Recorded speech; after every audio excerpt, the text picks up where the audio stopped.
Hello everybody, Sarah Winstead here, bikini athlete and coach for Pro Physique. Back at you with another video. So today is going to be a sit down video, kind of going over, as the title now says, your pre-prep checklist. Some things that I recommend to my clients, for myself, that I've seen over the years that help my clients be successful in a contest prep. Now, this can also be helpful if you're considering a fat loss phase. This could be helpful if you're considering some New Year's resolutions or some New Year's goals. Totally okay. These are definitely some items that are definitely universal, but I will be directly applying to contest prep because we're starting contest prep very soon. Cannot believe it. And I'll address this up front.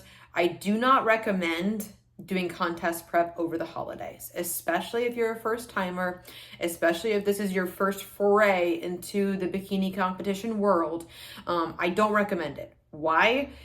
It can be difficult to explain to friends, to family. It could be difficult on your mindset to, bring your own food to multiple holiday events and things like that as well. But if this is not your first rodeo and you're aiming for some of those earlier shows in the year, like March, April, May, starting a prep a little bit earlier could be useful to you. But talk to your coach. That is one of my points down here, obviously, that I will hit on the checklist as well. But I wanted to kind of just be upfront with people of being like, yes, I am starting contest prep mid-November. I know what time of year it is. I've done this before. You guys can go back on my channel and look up past videos that I've done about prepping over the holidays. And I'll probably do another series on that as well, because it is about, number one, explaining your goals to your friends and family. Totally understand that. We have these goals, and I explain it very simply to my in-laws about saying, hey, my plate's going to look a little bit different for the next 4, 5, 6 months. It depends on how long I do prep.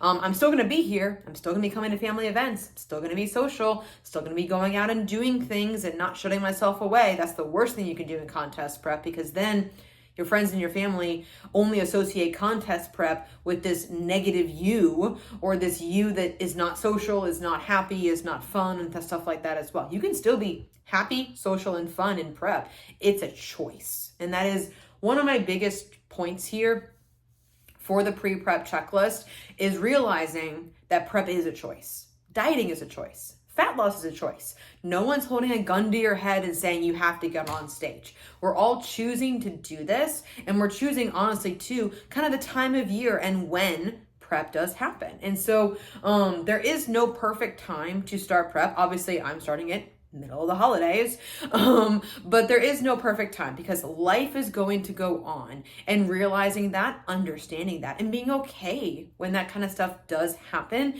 is a portion of the checklist as far as mindset is concerned, and understanding that yes, prep is a choice. So don't complain. It's okay to have those days where you're like, God, this sucks.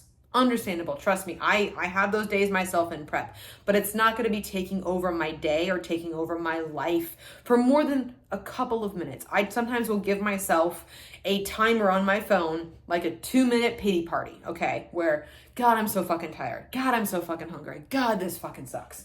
Oh, why did I choose to do this? Okay, got it all out in the world. We're over, we're done, and we're moving on. Once that timer goes off on my phone, that mindset shifts back to being like, let's fucking go. And then we move on with our day. And so I don't like people saying, oh, I'm suffering, or, I'm hating contest prep and stuff like that as well. No, I see, and it is about mindset. It is about how you view it too, which is one of my points here as far as your mindset is concerned. I think mindset is probably the biggest piece that I'm going to talk about today. Obviously, training, calories, all those other things I'm going to go over are very important, but I think you're going to find out, and I've done this every single time that I've gone through contest prep, the biggest challenge for contest prep is not the physical, it's the mental. It's the mental resiliency you have to have. It's the mental flexibility that you have to go back and forth and be flexible in the moment, learn how to problem solve, learn how to get your shit done and check your boxes in order, or not necessarily in one order or the other. You learn how to get shit done, and you learn how strong mentally and how disciplined you are, because as they say, oh, motivation wanes. It does. Discipline wins 10 out of 10 times more than motivation does, because I can count on fingers and toes how many days there were where I woke up in contest prep and I was not motivated to go to the gym and get my cardio done. I was like, nope, this bed feels so much nice and warmer.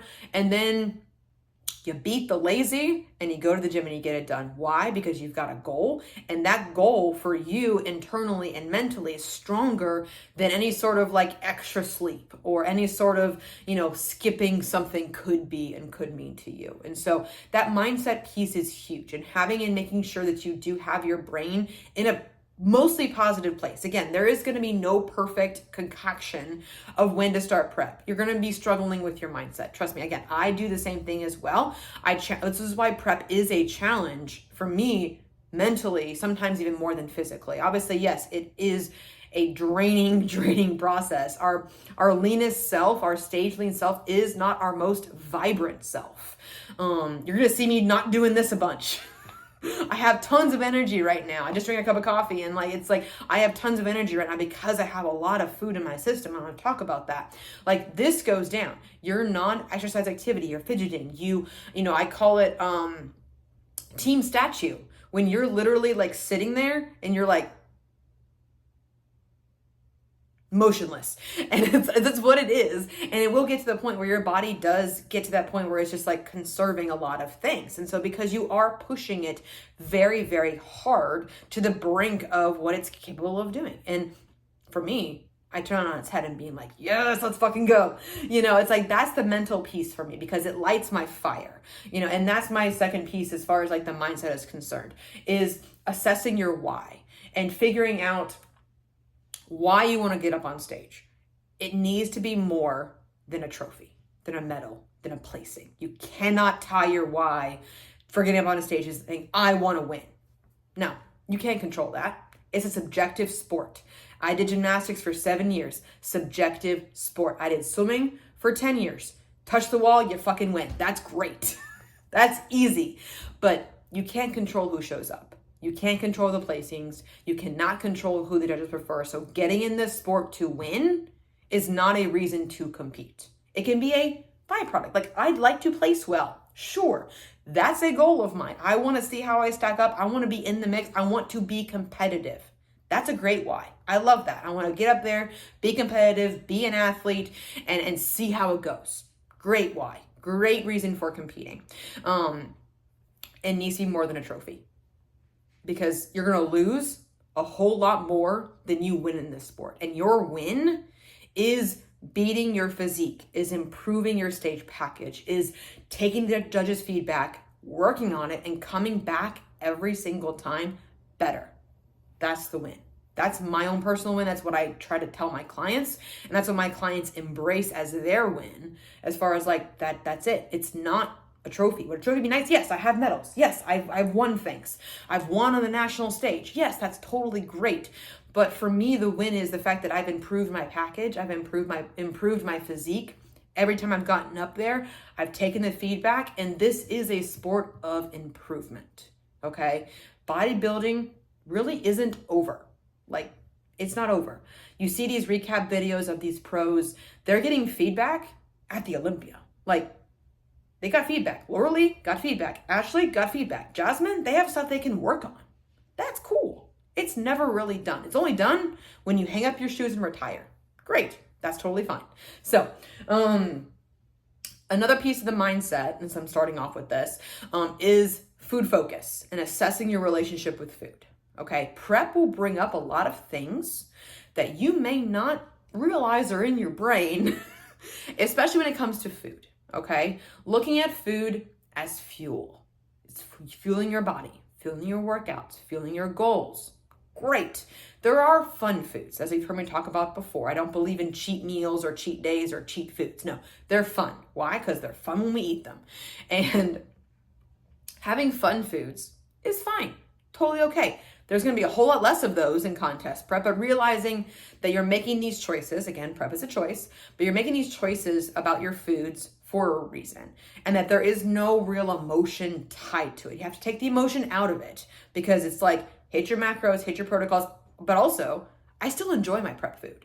I love it. Like, it doesn't bother me to eat what I eat in contest prep, which you guys have seen in past preps. It's probably going to be the same because I'm probably going to go back in my phone and look. I'm like, okay, when my macros were this, what did I eat? Let's do it again. Let's repeat it. Let's make it better. But it's like you still make them fun-ish. Sauces, seasonings, preparation styles, air fry, grill, oven bake. There's a lot of different ways you can prepare different things to make them a little bit more appetizing when your macros are lower, when your calories are lower, when you are pushing. But also realizing that, those foods taste good too. I love fruits, I love vegetables, I love proteins, I love carbs, I love fats. Like I love all of it. And I know there's the right mixture for me that I'm going to digest well, that's going to, help my body fill out when I need to and stuff like that too. And so making sure you have a positive relationship, mostly positive. Again, it's not going to be perfect. There is no perfection when it comes to prep. There's no perfect prep. There's no perfect reverse. There's no perfect improvement season. It's only progress. But making sure there's no real food focus. Like I'm not counting the hours till my lunch or my dinner or anything like that. I'm not constantly figuring out what I can fit into my macros. I'm not constantly thinking about food or anything like that as well. I have my food, I eat it, I enjoy it, and I move on. Like that's the same thing in prep as well. Like, yes, it does get more. Like I've looked back at my past prep videos and I remember salivating over pizza, which I don't even like pizza. So those things will creep up during contest prep as well. But for the most part, there's no issues with your relationship with food focus. And there hasn't been for a decent amount of time. Going back, we'll kind of stay on the food mantra for right now. There's no issues with you hitting your macros consistently, okay? Sometimes my clients like going through a cleanup phase of sorts. They may have been taking a little more untracked meals. They may have been taking, it's a little bit more loosely tracking of their foods a few days a week. They may have just been hitting calories and protein in the improvement season. Me, I've hit everything, most days. Like you've seen my untracked meals, you've seen my untracked days, my loosely tracked days and stuff like that too. But sometimes my clients will take a little bit of time, 2 or 3 weeks, to do a cleanup as far as like, okay, let's rein some of those things in. Let's hit our numbers to make sure that we can do it consistently without any food focus or any kind of like bad relationship with food or anything like that, to make sure that we can hit it. We have no issues hitting our macros and everything like that. Like there is just like, boop, boop, we're done. That's a checkbox that I need checked for myself and for my clients before we start a prep. Because when you get into prep, there is really no room for error. There's going to be days where we don't hit it because of things we can't control. We do our best every single day. We give our 100% effort, but there are days where we're going to get sick. And we're just like, well, you know what? I don't want that today. I want something different today. Stuff like that too. So, and having enough food for a good amount of time. Some of my clients come to me, we might be a little bit under consuming on food, which is okay. This is why they come to me now before we start a contest prep. That way we can get their food up and stay there for a few months as well before we start a prep. But I will throw a random number at you. If you're maintaining your weight on 1,600 calories and you have more than like 10 pounds to lose, you might need more food. A good range that sometimes I use for my clients that have a decent body composition, that don't have a ton of body fat to lose. They have some, like me, I have some, but it's not like it's going to be a transformation. 15 to 17 times your body weight in calories. That's a decent goal for most people. Again, it doesn't work for everybody. So don't come at me when it doesn't work for you and stuff like that, or when it gives you a wonky number. But that's usually a calorie range that works for a majority of my clients to maintain in improvement season. I would say for a minimum of 3 months to make sure that you are metabolically adapted to those calories. What I don't like to see is when we do a building or do a reverse diet to your maintenance calories, you stay there for 2 weeks and they're like, oh, contest prep. Really not going to make a lot of progress. The body may not respond because your body is not adapted. It's not used to it. It takes longer than 2 weeks to get used to calories and things like that too. This is where having longer improvement seasons, you'll never regret it. You'll never regret spending more time building muscle mass, getting your habits in place, taking a mental and physical break from the rigors of competing. The stage will be there, okay? We need to take some time away, okay? Not as, we're looking at the pros, looking at other people. Yes, everyone takes different amounts of time away because of differing feedbacks. If your feedback was simply to get leaner and you got more muscle, then great. You probably can take a shorter improvement season than what I had to do when I had to build more glutes. I had to take 1.5 years. because it's like they grow slow, and I'm a natural athlete, so that's what it is. But we make the most of that time. Love improvement season and loved every minute of it, as far as like dedication to my goals and making sure that I do put on the density that I need to come back to the stage. Let's go to training. Training is on point. No questions about hitting your training sessions. You've been hitting PRs. You're seeing differences in your body composition, your shape. Maybe your shoulders are rounder. Maybe your back is wider. Maybe your measurements are changing on your glutes. Like for me, I'm up 2 inches on my glutes from the start of last prep to this prep. Very cool. I know not all of that is body fat. Some of it is, but not all of it. So I'm like, great, that's an improvement for me. I'm lifting heavier in my glutes than I was 2 years ago. So that's definitely an improvement there. So those kinds of things, like metrics on paper, is what I like to see and discuss with my clients before we start a contest prep, making sure that, yes, have we put on the muscle mass needed? Have we taken long enough of a break to be able to do that? Because, you know, putting on muscle mass for natural athletes takes a whole lot longer than losing body fat does. Okay, it may take you twice as long to put on some muscle mass than it does to get off the body fat. And so that's why I say I'm definitely a fan of longer improvement seasons, which for me, 1.5 years really didn't seem that long. It really didn't. So,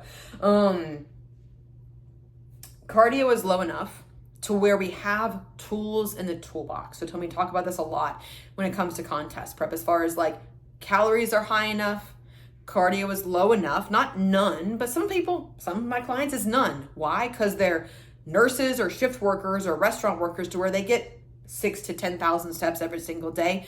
Normally, like I walk my dog twice a day. I'm doing 20 minutes of cardio 4 days a week. That's it. It's not a ton, but it's enough to keep in for cardiovascular, for heart health, for those kinds of activities, but not so much that you can't see that being your new baseline to add on to. So for example, if you're doing an hour 5 days a week in improvement season, do you see yourself being able to go up from there? Like that's your week 1, that's your week 0 baseline. That's not even week 1.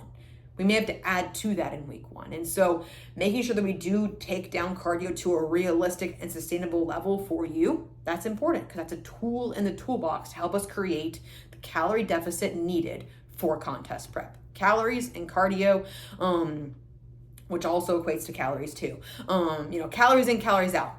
That's what it comes down to. The law of thermodynamics. You can't beat it. And stuff like that. So I talked about the mindset. Yep, did that. I have notes over here, per usual.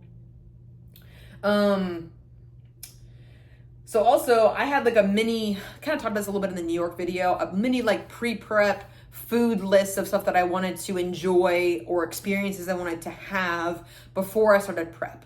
It's not quite like this is your last meal or anything like that as well. Like, no, I didn't go hog wild, but I know there's a few things I wanted to enjoy for myself before I started contest prep. One of them was New York bagels. Did that. Had one with Oreo cream cheese. Hit the spot. My other one that you guys saw probably on my Instagram was Cold Stone. Like I wanted like a chocolatey dessert. I'm a chocoholic. So what did I get? I got the silk chocolate ice cream with brownie, Oreos, and fudge. Yes, I'm a chocoholic. It's what I do. I got hives one year at Easter from eating too much chocolate. So yeah. So yes, I'm like, I knew I wanted to check my chocolate box. Great.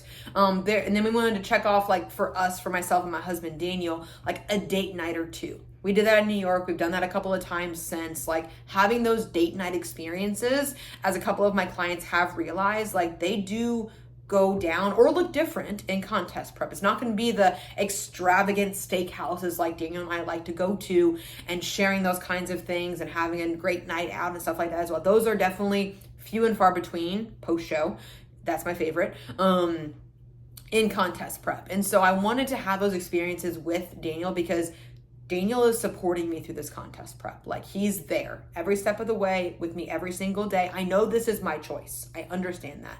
But your choices do affect others, and we have to be honest and upfront and explain these things to people, but also still show up for them. Like even at my lowest calories, highest cardio, I was still doing my damnedest to be there for him, to be enough present and enough of a person to like take care of Yuna, to support him and stuff like that as well. Again, it wasn't as vibrant as I am right now, like doing all of this. But I was there. I was doing my best is what I could too. So, giving them that time I think is very important. Your spouse, your significant other, whatever it is, your family, giving them that time and that experiences and sharing those and making those memories with you guys before you start prep, I think is very important. Checking off those kinds of internal boxes for yourself. And so for me, the cold stone was like the last box I wanted to check. I was like, cool, I feel really good about this. I kind of went through my mental of just like, okay, I've had like my steak kebabs, I've had my steak, I've had my bread, I've had my chocolate. Those are kind of my three steak, bread, and chocolate. You wonder what my post-show meal is: steak, bread, and chocolate. And so I did that. I'm like, you know what? I feel like I'm in a good place. It wasn't like I want to go to Cheesecake Factory and have 15 cheesecakes for a week. No, it was mindful. I was choosy. I was intentional about it. I got it done. I made some fun memories, and you move on. Totally okay. Hire a coach. I think this is important. I have a coach, Paul. You may have heard of him. And it's important to have a coach. I love working with clients for about 3 to 5 months before we start contest prep. Why? Because we get to know your body, get to know you as a person, get to know how your body responds, and start to check some of these boxes off that we didn't even know we need to check. That when we get to contest prep should be a flip of a switch. It should not be an overhaul on your life. We should already have these habits in place to where most of the things, like, again, it's not going to be perfect, but most of these habits should be decently checked. That way, it's not such a night and day thing for you, your family, your body, or anything else. That way, we kind of have a good sense of where you are, where you need to be, and what it's going to take to get there. Because also, if you work with a coach a few months ahead of time, I can tell you, where your stage weight might be and how long it might take to get there. This is also another thing too. Giving yourself enough time to get there to stage. It's not 12 weeks anymore. Kidding me? 20, 16, 24, 28. It depends upon how much body fat you have to lose. Like, realistically, yes, for some people, we can lose 1% of our body weight per week or 1% of body fat per week going into the show. But also realizing too that we might get sick. You might have to move. You might have to, have a week where we just plateau and don't lose anything. And so building in those time frames, and also diet breaks. That needs to happen at some point during contest prep. All of my clients that compete get a diet break or 2 during contest prep. And so we need to plan for that kind of stuff. And again, nothing's perfect. Shooting for a range of shows is always what I recommend too, especially for first timers, where we may not know where your stage weight's gonna land, what your physique is gonna look like. So having like a primary and then like a backup and then like another backup within about a 6 to 8 week time frame, usually we'll hit at least one of those or 2. That tends to work for a lot of people because, again, I don't want to put, unless you live in a very rural area and are very limited by your travel schedule, then yes, of course, shoot for one show and give it your all, but then back into it to where you have enough time. So there is planning, okay? There's an element of planning to this and a quality in my competitors of being a planner. If you're not a type A person, you might become more of that during contest prep. If you're not a planner, you're sure as hell going to learn that in contest prep. Who knows, might can become OCD like me. So, and then yes, a last couple here. I'm ready to be hungry. Like, I'm ready. I'm not hungry right now for any of my meals, but I still eat because it's lunchtime or it's time to eat. Occasionally I am. I actually felt hunger last Friday. I was going to the dog park with Yuna and I was like, we were driving back and yeah, it was like 6 o'clock or whatever. We were driving home and I was like, ooh, I feel hungry. Haven't felt this in a minute. And I was like, okay. I'm not really affected by it, but I was like, this is interesting, And it wasn't like, oh God, I need something right now. Like, let me pull over and go through like Zaxby's or McDonald's or something. No, I was like, okay, that's cool. And that let me know too that I am mentally ready for that. I'm mentally ready to be hungry again.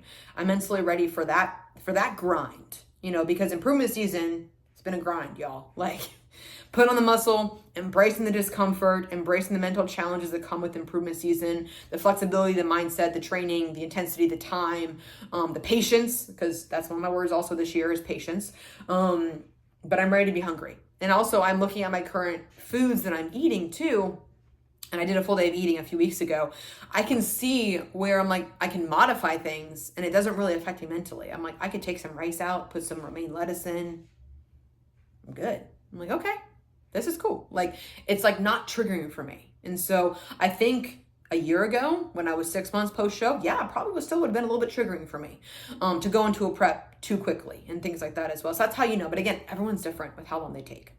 And I'm also like looking back at prep photos of myself too and being like, I'm excited to beat this. I'm excited to improve. I'm excited to see how my body looks and the differences and improvements I can make in a shorter time frame than my last prep. Because my last prep I took 2.5 years off, two and a half.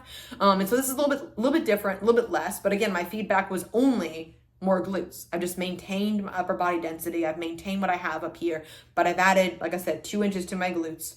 And I'll go more into that, like my numbers and my own prep stuff when I kick off my prep series next week after, whenever that happens. So, but like I'm looking back at my prep photos, not missing my prep physique because I also know how I felt then too, like dog tired, energy, robot mode. But I'm also ready for that too. I'm also ready to like embrace that grind again, work towards that goal again.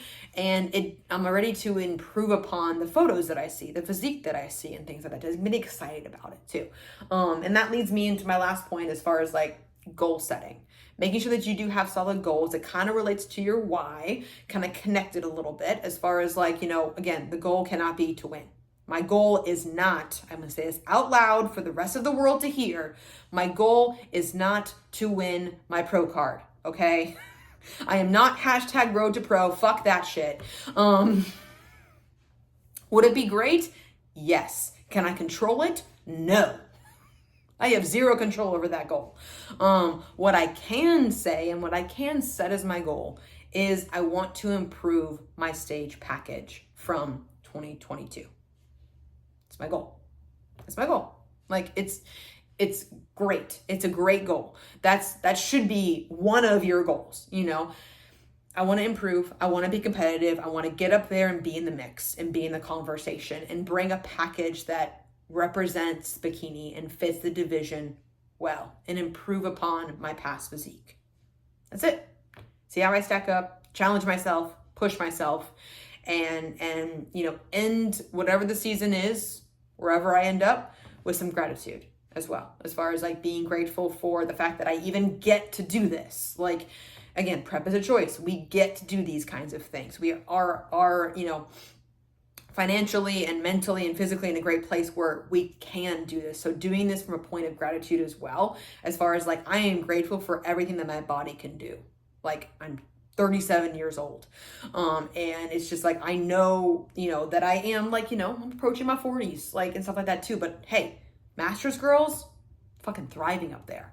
And so I'm so excited about that kind of stuff. I'm so excited to get up there again in Masters and see how it is, because these girls have density and it's really inspiring to see too. So, yeah, that's all as far as like my pre-prep checklist, as far as like mindset, training, nutrition, habits, goals, your why, stuff like that. I think can be very helpful for first-time competitors, for seasoned competitors, about assessing kind of, okay, are you ready to start prep? Have you gotten these boxes checked for the most part? You know, kind of where are you in that kind of land? Do we need 3 to 6 more months to figure it out? That's okay. Again, the stage will always be there. And like I said, you'll never regret spending more time in improvement season, working on yourself, building some muscle mass, building up your habits. That way, when you get to prep, you flip the switch and you're in prep and you're rolling and you're grinding towards that goal. So that takes care of me for today, guys. Thank you guys so much for watching. Like, comment, subscribe, all the things. And I will catch you guys in the next video.